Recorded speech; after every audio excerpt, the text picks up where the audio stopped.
Good morning. I'm Herbert Loud, one of the elders here, and on behalf of our pastor Jim Mitchell and our session, we'd like to welcome you all to worship, those who are here with us and those who may be following along online. There is a bulletin available on our website as well as a newsletter. I would encourage you to read the announcements that are in the bulletin, in the insert, and also the words to our hymns are printed inside. I'd like to take a few minutes just to prepare your hearts for worship.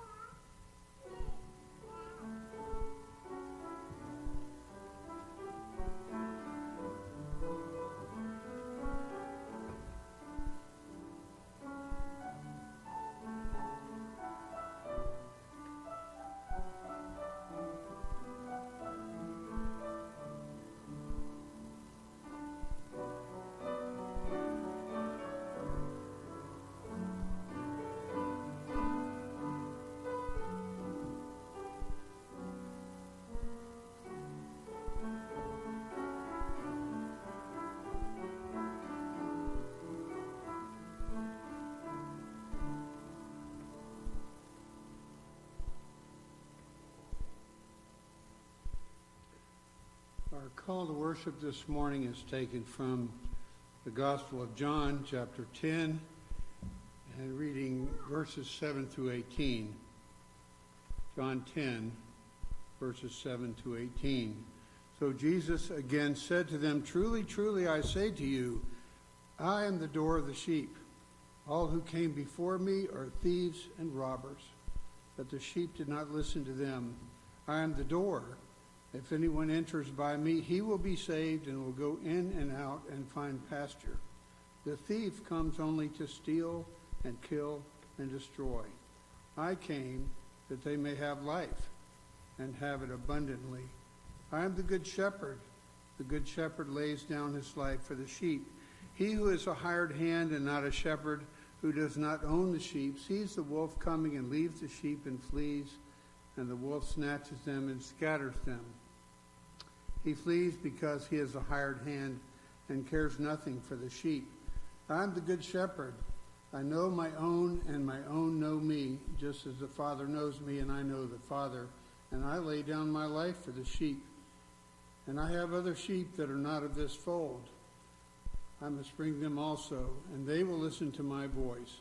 So there will be one flock, one shepherd. For this reason the Father loves me, because I lay down my life, that I may take it up again. No one takes it from me, but I lay it down of my own accord.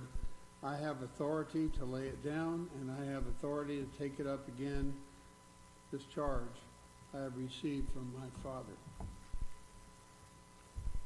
Let us worship the God who provides our salvation and who is the shepherd of our souls, using hymn number 38, Immortal, Invisible, God Only Wise. Please stand.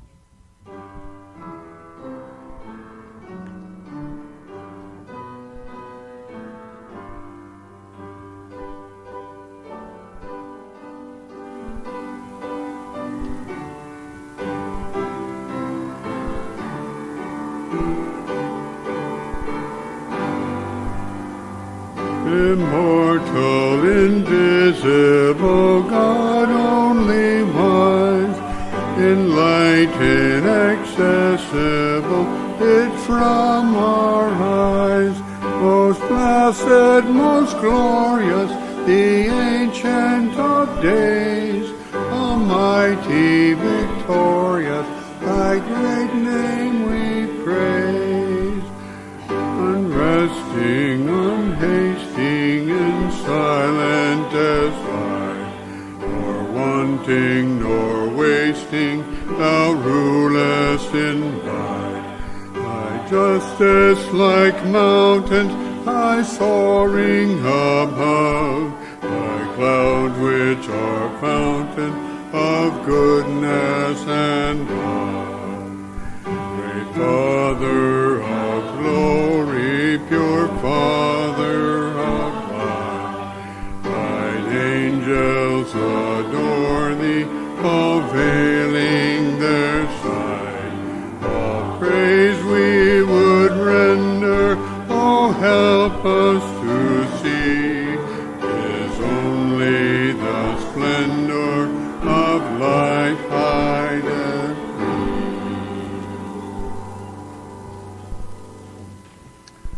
Let us pray.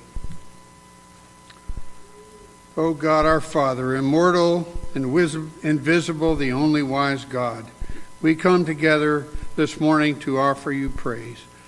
Praise which we cannot possibly speak that would do justice to your love and your mercy, to your holiness, to your justice and goodness and truth.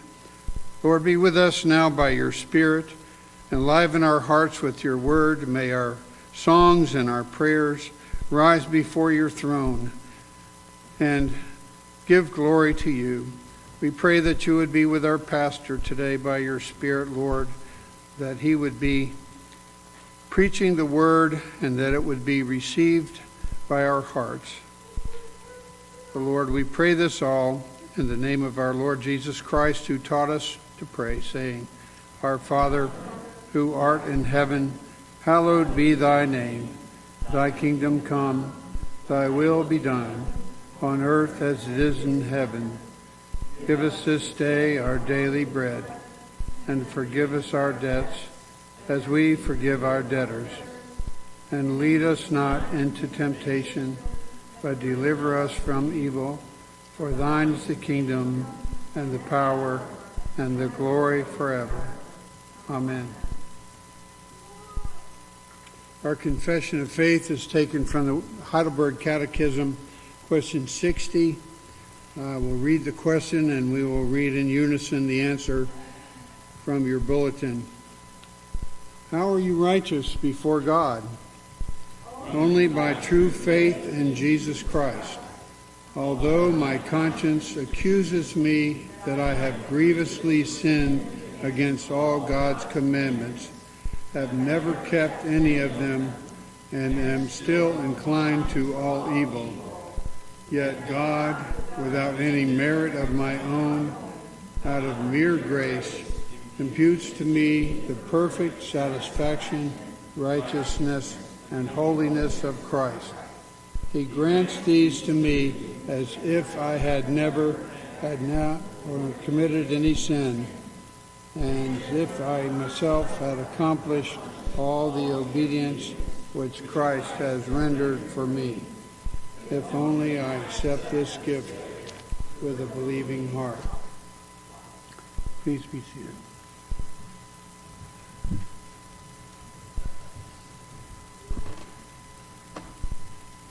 Good morning.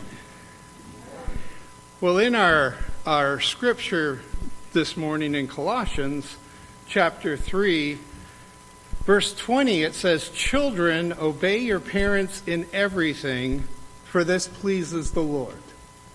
Now, is it easy to obey your parents in everything?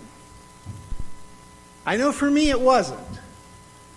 But it was because of my willful nature wanting to take me down roads that I didn't want to go down.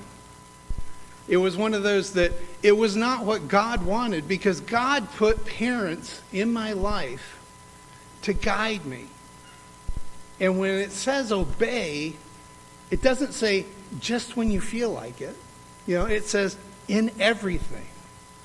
That's even if we think that they're wrong in what they're telling us to do.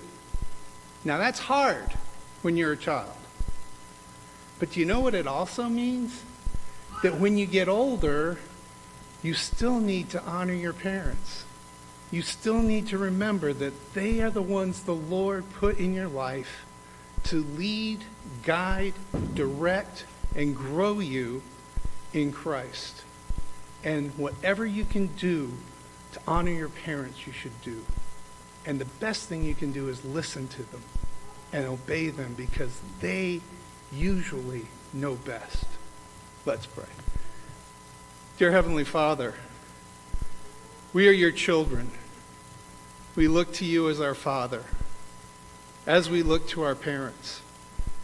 Please give us the wisdom to obey the parents, our parents that you have given to us, as we obey you. In Jesus' name we pray. Amen.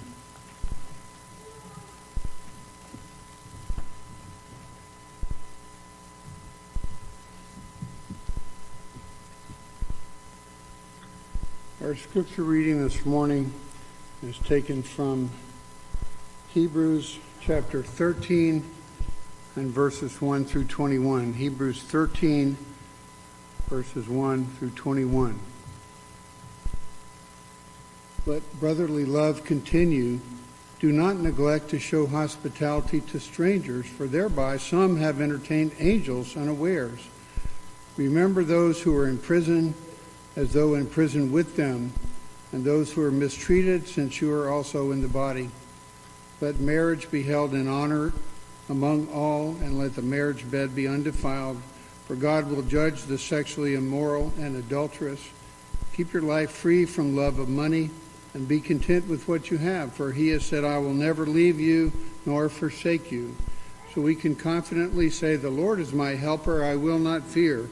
What can man do to me? Remember your leaders, those who spoke to you the word of God. Consider the outcome of their way of life and imitate their faith. Jesus Christ is the same yesterday and today and forever. Do not be led away by diverse and strange teachings, for it is good for the heart to be strengthened by grace, not by foods which have not benefited those devoted to them. We have an altar from which those who serve the tent have no right to eat. For the bodies of those animals whose blood is brought into the holy places by the high priest as a sacrifice for sin are burned outside the camp. So Jesus also suffered outside the gate in order to sanctify the people through his own blood. Therefore, let us go to him outside the camp and bear the reproach he endured. For here we have no lasting city, but we seek the city that is to come. Through him, then, let us continually offer up a sacrifice of praise to God, that is the fruit of lips that acknowledge his name. Do not neglect to do good and to share what you have, for such sacrifices are pleasing to God. Obey your leaders and submit to them, for they are keeping watch over your souls as those who will have to give an account. Let them do this with joy and not with groaning, for that would be of no advantage to you. Pray for us, for we are sure that we have a clear conscience, desiring to act honorably in all things. I urge you the more earnestly to do this, in order that I may be restored to you the sooner. Now may the God of peace, who brought again from the dead our Lord Jesus, the great shepherd of the sheep, by the blood of the eternal covenant, equip you with everything good, that you may do his will, working in us that which is pleasing in his sight, through Jesus Christ, to whom be glory forever and ever. Amen. Amen. The word of God.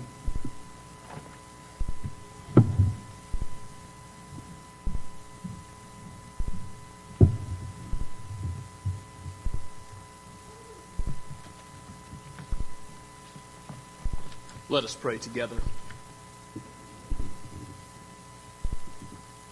Holy, holy, holy is the Lord God Almighty, who was and who is to come.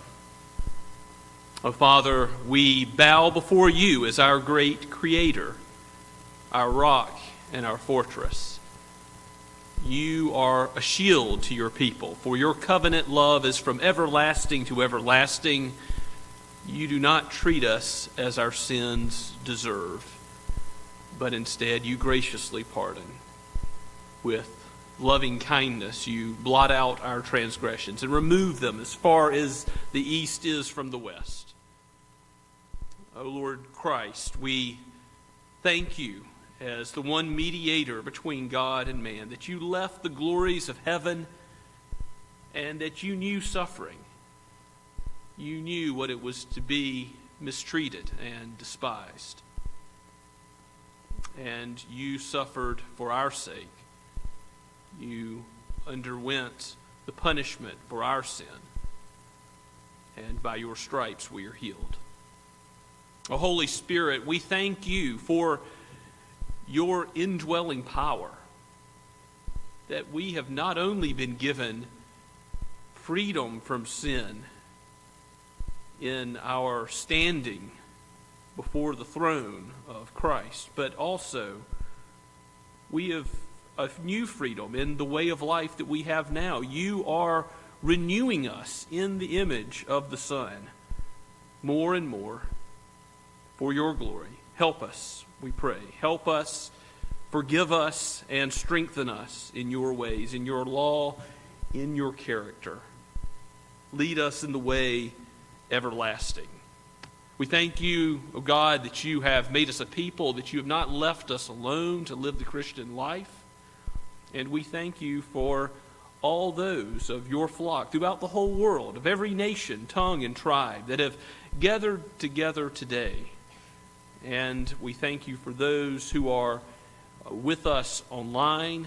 Lord, let every heart that is bowed before you now heed your word and be sanctified by your Spirit. And if there are those that have not yet trusted in the Lord Jesus Christ and put off trusting in self, but acknowledged him and leaned upon his word, leaned on him for salvation and nothing else, would you work in their hearts today and give repentance and faith, these gifts which lead to embracing that most marvelous gift, everlasting life and life abundantly here and now, a peace and a comfort that the world cannot give, that you alone give your people. Help us, Lord, to be without fear, without anxiety, without worry, for this world is in your hands. We do pray as you've asked us to for those in places of authority, for our president, for our Congress, for our courts, nationally, locally, in our state.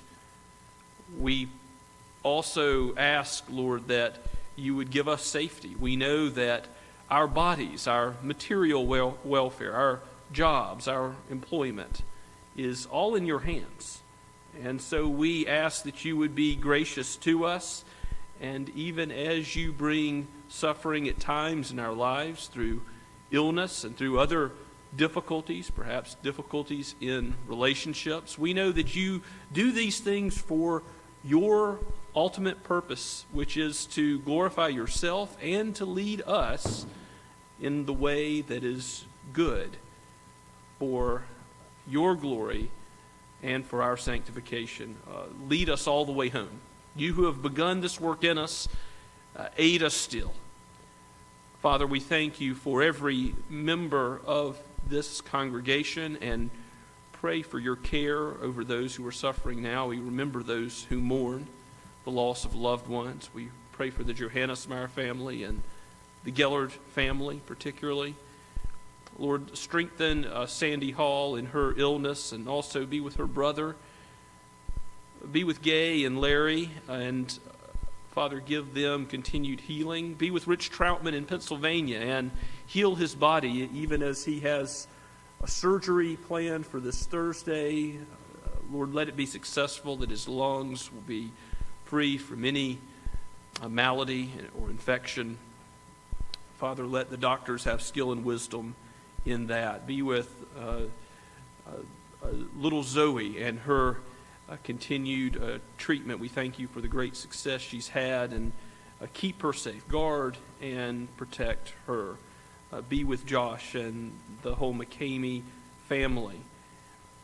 Father, we ask these things knowing that we can cast our burdens before you, and you care for us. And your love for us goes beyond what we ask or think. Your eternal care is in its entirety beyond our comprehension. For we do not know. We look through a glass darkly now, but one day we will see you as you are, face to face, and we will learn of your salvation and your glory forever and ever. But show us more of who you are today as we open your word. Show us more, Lord, as a people, as your word goes out in England through the Cochrans. We think of Juan Carlos and Ruth Bonilla in Spain, the Goodmans in Wales, the work of the hospital under Keith Ackerman in Sahiwal, Pakistan. We think of local church planting efforts in Shem Creek, and ask for your blessing on these works and so many others of all those in our own community in Somerville who preach Christ, of whatever denomination, where Christ is preached. May his name be lifted up. May your people be encouraged in the truth to walk by the Spirit as we have been called out of darkness and into light. May your name be glorified. May your name be proclaimed as the great God whom you are, the great God of mercy and compassion, the God who forgives sinners. Father, we lift up these things in the name of the cornerstone of the church, our King and Head, the Lord Jesus himself. In his name we pray. Amen. As we continue to worship this morning, let us sing together, "This is My Father's World," hymn number 111, words in the bulletin.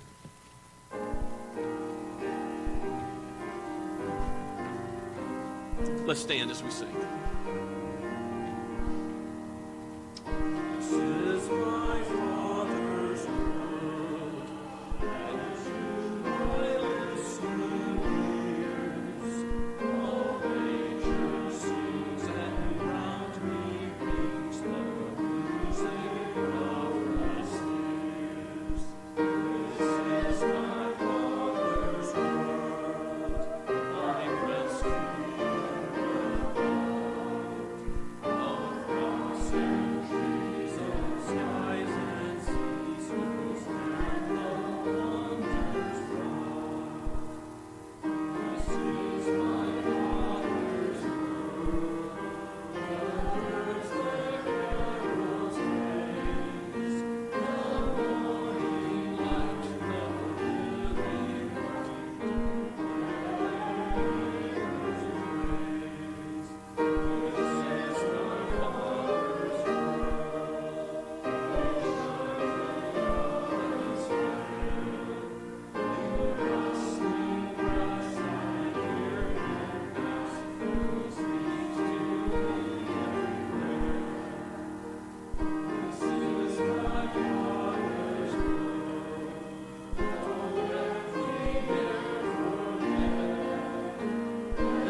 Let us pray. Our Father, Son, and Holy Spirit, this is not our world. This world does not belong to the evil one, but this world is yours. And you have made all things good and are, through the second Adam, the Lord Jesus Christ, returning all things in the new heavens and the new earth to that perfect estate where sin will be known no more. So fix our eyes on Jesus, the author and finisher of our faith, and use us, use our lives as sacrifices to your praise.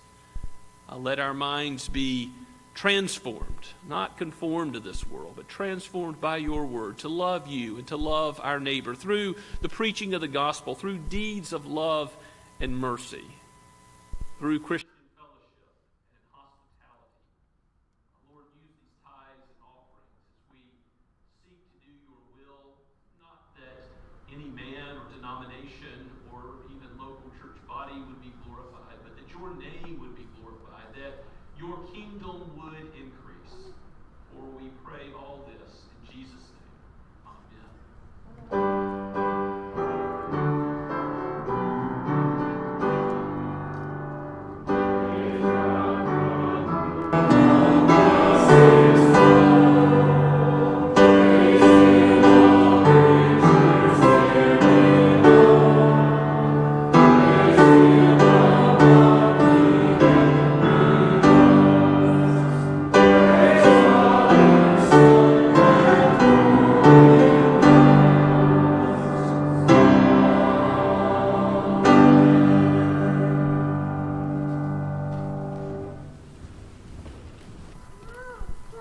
Please turn with me now in your copy of God's Word to Colossians chapter 3. We continue to look at the application of the doctrine of being renewed in Christ in the end of the 3rd chapter and on into the very first verse of the 4th. It's good to be back with you this week. I'm thankful that I was never feeling too sick, but glad that we were able in God's providence to have others out of extraordinary caution fill the pulpit while I was being tested for COVID-19, which was negative, and I'm grateful for that. Let us read God's Word, again penned by the Apostle Paul, applying the truths of the gospel, a glorious text here before us, a difficult text because it goes counter to so much of our culture. And I must say, as a pastor who's been thinking about it for 3 weeks, it's something where my own failures, my own sin is before me as a father, as a husband, as someone in the work of the pastorate and other work earlier in my life. And yet, this is a needed text. We need to know how the gospel is to affect all of our relationships in this life. We need to be taught and led by God's Spirit this morning. So let us hear His holy word. Penned by the Apostle Paul, breathed out by the Holy Spirit for each of us today. Wives, submit to your husbands as is fitting in the Lord. Husbands, love your wives and do not be harsh with them. Children, obey your parents in everything, for this pleases the Lord. Fathers, do not provoke your children, lest they become discouraged. Slaves, obey in everything those who are your earthly masters, not by way of eye service as people pleasers, but with sincerity of heart, fearing the Lord. Whatever you do, work heartily as for the Lord and not for men, knowing that from the Lord you will receive the inheritance as your reward. You are serving the Lord Christ. For the wrongdoer will be paid back for the wrong he has done, and there is no partiality. Masters, treat your slaves justly and fairly, knowing that you also have a master in heaven. Let's pray together. O gracious Heavenly Father, you are our master, and we present our hearts before you as your servants. Help us to walk sincerely and obediently and faithfully in the way of your grace, of your kindness, your compassion. Aid us as we relate to those closest to us in our own families. Aid us and change us to be more like Christ in our disposition with those in our workplace. Help us, Lord, as you have called us into relationship with other human beings made in your image to reflect the glory of Christ in us, the hope of glory. For it is in his name that we pray. Amen. Well, one reason this text is countercultural is because it recognizes distinctions between husband and wife, men and women in the marriage relationship. It recognizes a natural authority of parents to children, a natural obedience that children owe to their parents. They're not simply to govern themselves, to learn life on their own. They are to be guided, to be shepherded in the way of the truth, to be taught, not to be left alone.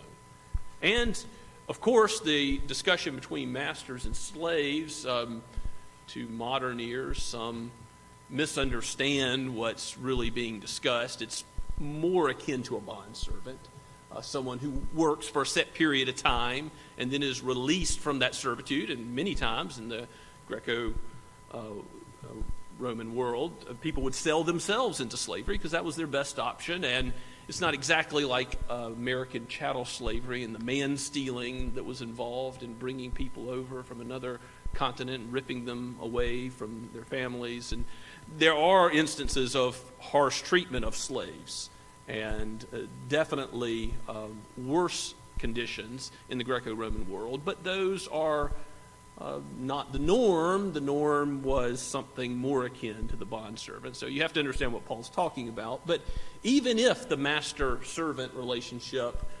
translates most readily to the employer-employee relationship in the modern world, even there, that goes against the grain, doesn't it, of living for ourselves, being our own authority in this life is the highest good. No, being someone under authority, or being an authority who deals with others not for any self-serving reason, but for reasons of honoring the Lord fairly, justly, equitably.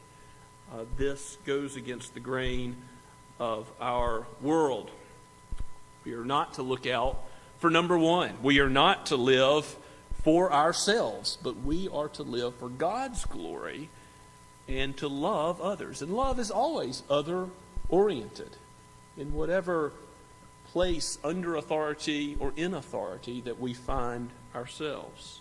Let's go back to the beginning of the text and look at what Paul calls for husbands and wives to do. First of all, he speaks to the wives. And there's many things that apply to wives in the marriage relationship.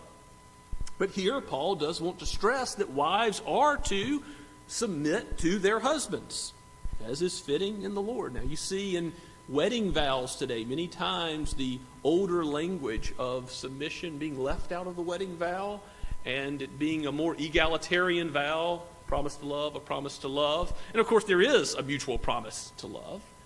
But this text recognizes that by God's design, the wife is to put herself willingly, voluntarily, under the husband's leadership in the family. Now, this is hard because husbands fail and are wrong at times and sin. And it is a difficult thing to put oneself under the authority of another, as is fitting in the Lord. All of these submissions to authority, whether it's with children or with slaves to their master or with wives to husband, it's always in the Lord. If a husband seeks to lead his wife in a way that is contrary to Christ and his command, she ought to plead gently and graciously with him, but ultimately she can't follow him if he were to take her somewhere that Christ does not want her to go. These commands are in the Lord. But this call to submission goes all the way back to the garden. If you look at Genesis chapter 3, verse 16, after Adam and Eve fall into sin, they are no longer in a state of knowing God and perfect communion with Him. They've fallen, and God lists what's going to happen as a result of that. He curses the serpent. There's enmity between the woman and the man. There's going to be strife. There's that process of blame, you remember, even around eating the forbidden fruit. The woman blames the serpent. Man blames the woman. There's a constant finger pointing that goes on. And God says to the woman, not only will she have pain in childbirth, but in the second half of verse 16, your desire shall be for your husband, and he shall rule over you. And commentators have debated exactly what that means, but it's something like this, that there is a desire in us all to be in authority. And for the woman, this means there's a desire to be the husband, to be in his place, to lead. And what's going to happen? He shall rule over you. Well, that type of rule is not necessarily a good rule, not necessarily good authority, but it's harsh. It's not the way that God had originally designed it. So when Paul speaks to husbands in verse 19, what does he say? Husbands, love your wives. We're going to talk about that in just a minute.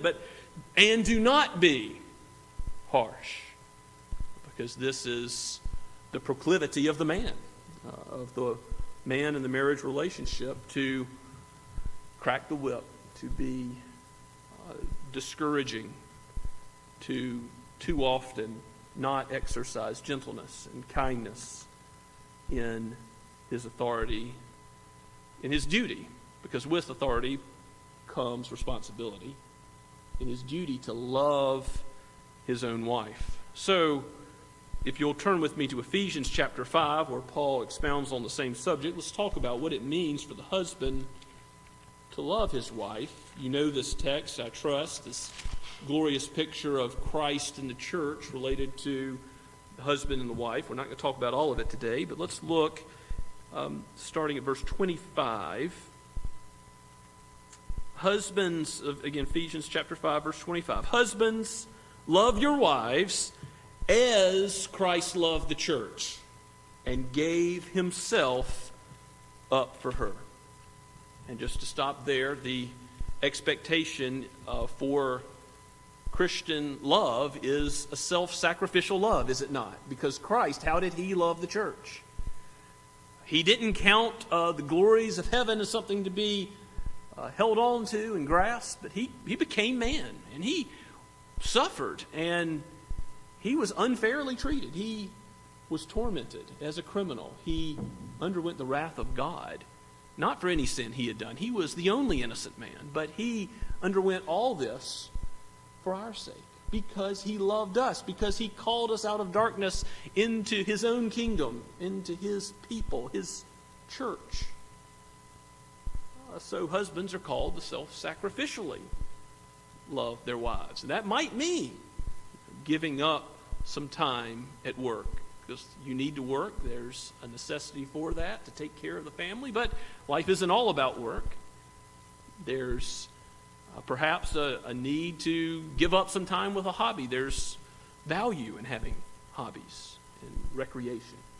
But if these things are taking you away from loving your wife, you need to put her and her concern for her above yourself. Are you self-sacrificially loving your wives, men?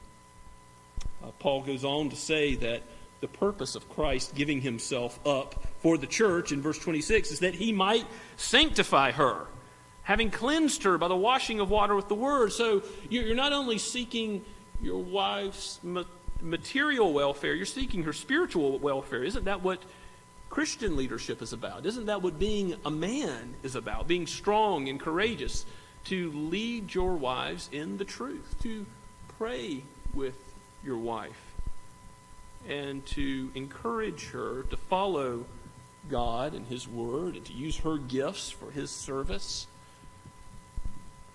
This is Christ's goal, to sanctify us.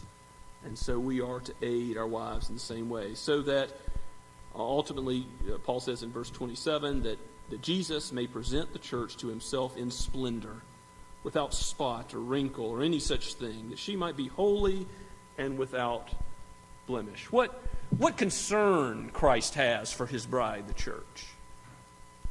What holy concern. And I do think that while it is difficult for wives to submit to their husbands at times, that if we were to compare the difficulty of the two commands given to wives and husbands, the husband has the greater task, the more difficult task. The husband has a high calling to love their wives as Christ loved the church. And that means not holding sins against, not demanding justice, but exercising grace and forgiveness. This is a calling to which we need to be reminded, men. We are not naturally ones who serve others. We naturally serve ourselves. So Paul goes on in Ephesians 5 to say that in the same way, husbands should love their wives as their own bodies. He who loves his wife loves himself. For no one hated his own flesh, but nourishes and cherishes it, just as Christ does the church, because we are members of his body. This love of self, we don't need to be taught. Certainly, We need to regard our own life properly before God. But you don't need to be told to look out for your own interest, do you? You need to be told that you must sacrifice more of you, to love more of the one God has given to you, to be one flesh with, the one who together you are raising children in the nurture and admonition of the Lord. That's the next calling that Paul addresses in Colossians, the parent-child relationship, or rather the parent-child and the child-parent relationship both. First of all, how children are to obey their parents in verse 20. Children, obey your parents in everything, for this pleases the Lord. And what Joel said earlier in the children's sermon is correct, because parents sin and fail and are not always correct. It is difficult for children to always, in everything in the Lord, to obey their parents.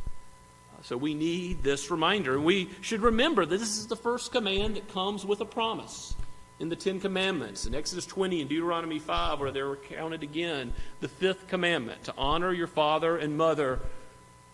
What else does God say along with it? That your days may be long in the land God has given you. Do you want to see length of days? Do you want a life that is pleasing to God and good for you? Then accept with gratitude the parents that God has given you. And also, as Elder Reed mentioned, the necessity of honoring your parents goes on into their old age, as Jesus talked about caring for one's parents being a responsibility that continues. And children are given a gift when they have a mother and father that love them and seek to guide them and don't leave them to their own ways. And in verse 21, Paul addresses the other side of the relationship. Particularly, he'll note that fathers have a responsibility, and as what he's already talked about in marriage, as the leader in the home, the father is not primarily the mother, although the mother clearly has a great role. If you look at Proverbs 31, the children rise up and they call the godly mother blessed. Mothers obviously have a great role, and together with fathers raising the children. But it's not even the church's primary responsibility to raise the children, because a youth group, corporate worship, Sunday school, these things are really important to the growth in grace of a child. But these things are not what God has intended to be first and foremost the way children are shepherded in the truth. It is the fathers who have the responsibility to see to it that their children know the Lord. To aim for the heart, not only to have outward obedience, to have conformity to rules, but to know the gospel, to know what it means to repent of sin and trust in Christ for everlasting life. How are you righteous before God? We've confessed it this morning. It's only by the righteousness of Christ. Fathers, let your children and their gaze be fixed not on you, but on Him. Let your own pride decrease and point them more and more to Jesus. And as the leader in the family, as the one who bears primary responsibility for raising the children, the nurture and admonition of the Lord, along with the mother, and her aid is to help aid. Fathers do need to exercise discipline. We know that discipline is good. God exercises discipline for our aid. But discipline is not to be harsh. Again, the sin, the proclivity of men is to be overbearing, to discourage, to make everything a correction, a rebuke, chiding. How does God treat us? We heard last week from Reverend Goodman, Psalm 103. The Lord does not always chide. He forgives. He removes our sin as far as the east is from the west. He blots out transgression. He gives grace which far exceeds his discipline. What is the warp and woof of your home like? Too often, we can think about correcting all the little things. We must have the perspective of the whole that God has called us to encourage our children in the Lord, to give them a vision for what glorifying God means in how we relate to our spouse, but also in how we interact with them as parents. This is how we are to reflect Christ in the home, not harshly correcting all the time, but loving, encouraging, with kindness and a soft answer, leading our children in the path of the truth. Now think about the remainder of our verses, which Paul actually gives most time to, interestingly, the slave-master relationship. Again, this is reflected in Ephesians as well. You can hear what he has to say and see that in every relationship, in the marriage and between parents and children and between employer and employee, that Paul has in mind that we ultimately are to serve the Lord. We are to live before his face and do our duty to him, not trying to manipulate people or please men, but we're trying to please the Lord. And that becomes clear in what he says in verse 23. Whatever you do, work heartily as for the Lord and not for men. I'm sorry, I've skipped verse 22. Slaves, obey in everything those who are your earthly masters, not as by way of eye service, not just because you're being watched as people pleasers, but with sincerity of heart, fearing the Lord. Whatever you do, work heartily as for the Lord and not for men, knowing that from the Lord you will receive the inheritance as your reward. Who gives you your paycheck? It might be your boss. But who do you receive an inheritance from? The meek shall inherit the earth, a new heavens and new earth, communion with God forever, singing his praise with the holy angels. This is the inheritance of those that God has called to be his own, his children, his sons and daughters, his servants. Yes, those in his workplace, his employees, if you will. Our master is far more gracious. Our master provides far more than any earthly master. And so we must remember, serving the best master or the worst, that we ultimately serve the Lord. And when you work at your job and you do so for the Lord, it serves your neighbor. When you are someone who practices what the reformers would really calls to come to America as the Protestant work ethic. People who worked hard because they believed, because they knew that God was always watching them, whether the boss was or not. Because that was true, those who work heartily for the Lord ultimately serve their neighbor as well. They are more productive. They are more helpful to a company, to a small business. Even if you're self-employed, you're working hard not only for your own good, you're working for the good of others when you serve the Lord ultimately. And there is provision here for those who serve a difficult boss, someone who's ungodly, unwise, who is harsh, perhaps not a Christian. Verse 25 says, the wrongdoer will be paid back for the wrong he has done. There's no partiality. With God, there's no partiality. God does not leave anything uncorrected in his kingdom, ever. Because in Christ, every sin will be judged of his people in him.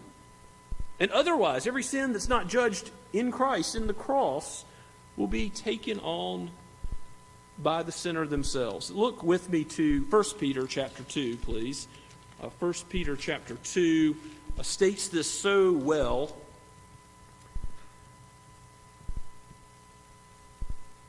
In verse 19, for this is a gracious thing when mindful of God, one endures sorrows while suffering unjustly. And he goes on to say that it is Jesus who entrusted himself to the one who judges justly. This text is a reminder that even when Jesus was on the cross, when he was being abused by others, he entrusted himself to the perfect justice of God. So it is a gracious thing. That is, it emphasizes God's grace. It shows God's grace when we undergo unjust suffering. When we submit ourselves to masters, not only the good and gentle, but also the unjust, because we, as Christians, don't think this is just some injustice, some evil that's going to go on in the world, and that's it.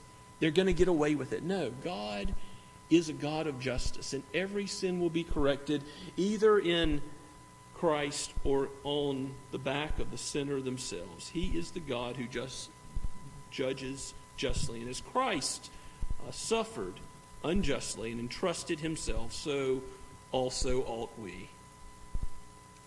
Our Master in heaven reminds us that if we're in a place of authority, we ought to be a kind and just, a fair master. And that's the first verse of chapter 4. I did include it because I think it goes with this section of text that we've looked at previously. You know, sometimes the chapter divisions are arbitrary. They're put there later. They're not in the original manuscripts that God has given to us. Masters, treat your slaves justly and fairly. Chapter 4, verse 1, knowing that you also have a master in heaven. In other words, masters needed to be reminded, didn't they, in Paul's day, that they're not the highest authority. God is.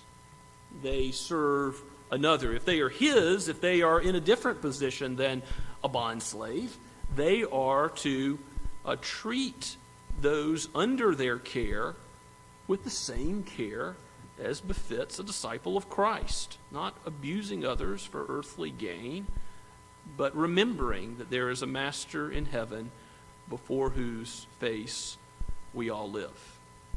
So, to apply this text, it's a section of application which on the surface lends itself to many different practical circumstances in life. But if you have a difficult boss, what should you do? Well, you should submit to the just and the unjust, never doing anything that goes against what the Lord says, but in the Lord, seeking to do everything that boss asks of you, even if you think it's a bad idea. Just as children are to follow their parents' instructions, even if they don't understand why, or it might be unwise.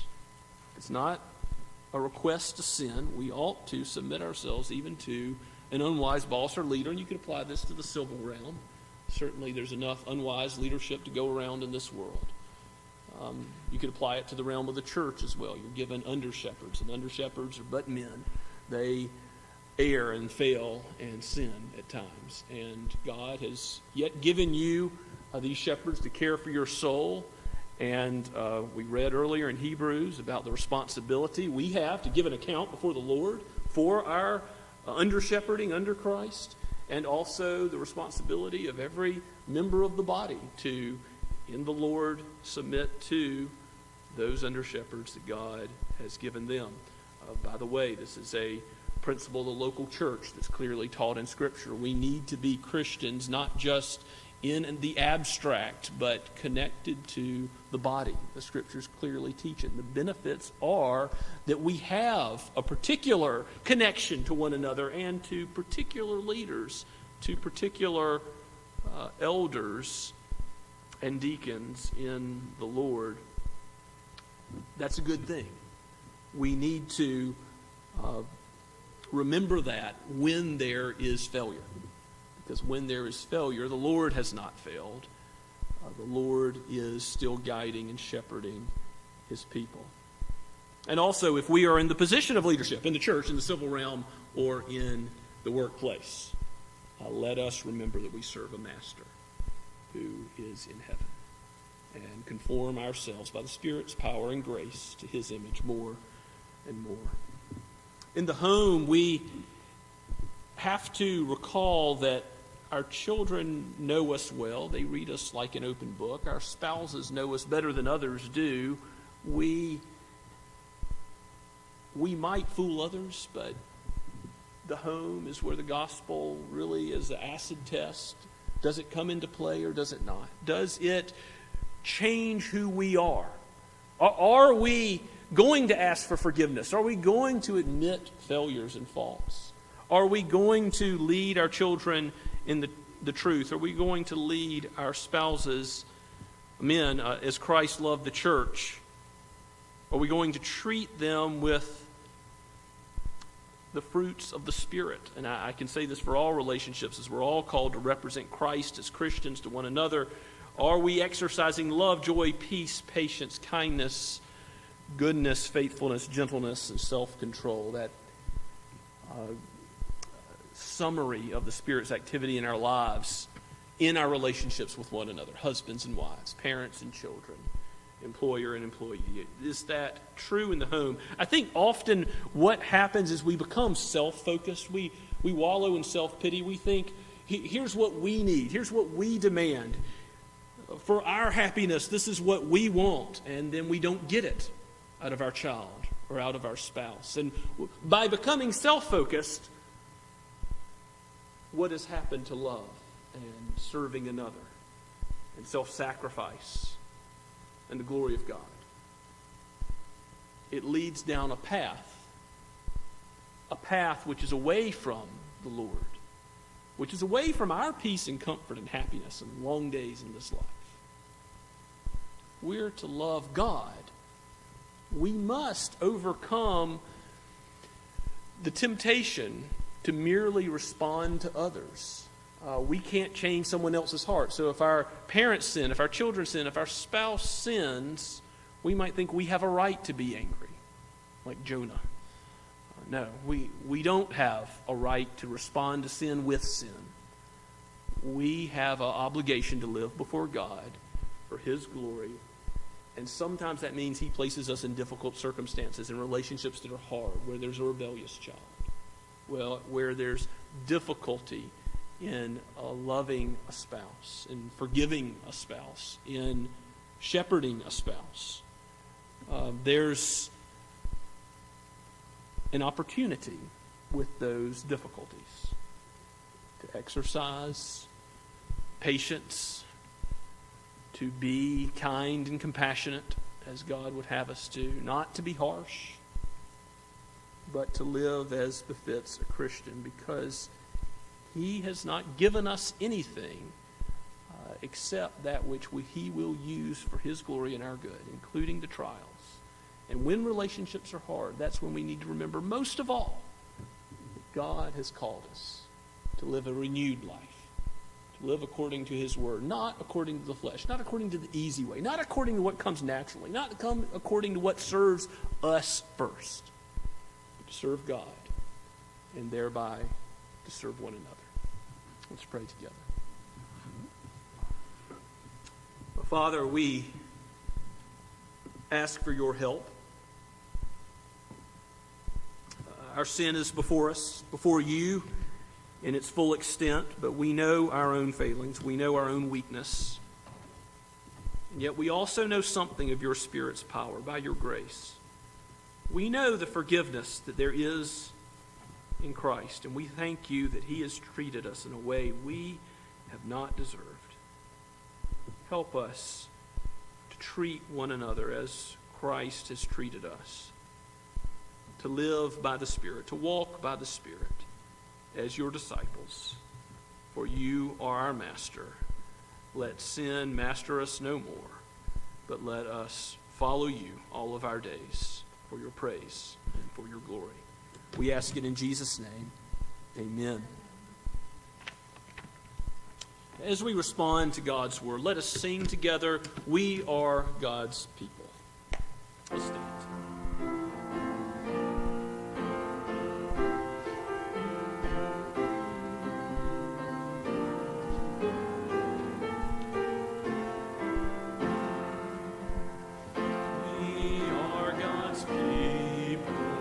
Chosen of the Lord, born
Now to him who is able to do far more abundantly than all we ask or think, according to the power at work within us, to him be the glory in the church and in Christ Jesus throughout all generations, forever and ever.